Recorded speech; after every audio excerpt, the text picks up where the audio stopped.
बिस्मिल्लाहिर्रहमानिर्रहीम। अस्सलाम वालेकुम। कैसे हैं आप सब। आज हम बनाएंगे chicken creamy fruit salad.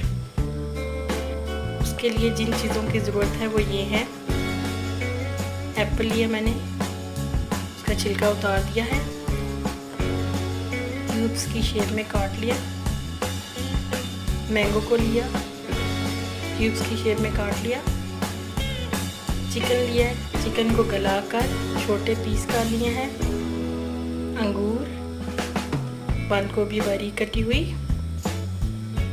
Fresh cream का पैक को अच्छी तरह मिक्स कर लिया। 1 चम्मच शहद को मिक्स कर लेंगे अच्छी तरह। फ्रूट मिक्स करेंगे।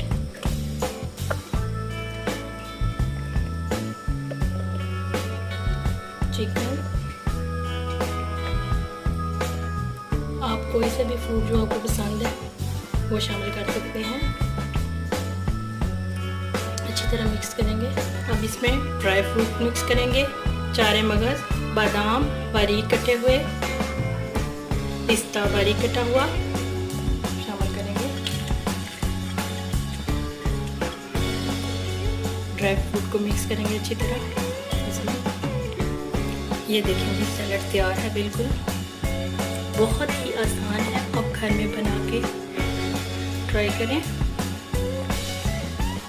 प्लीज़ मेरे चैनल को लाइक, कमेंट, सब्सक्राइब और शेयर कीजिएगा।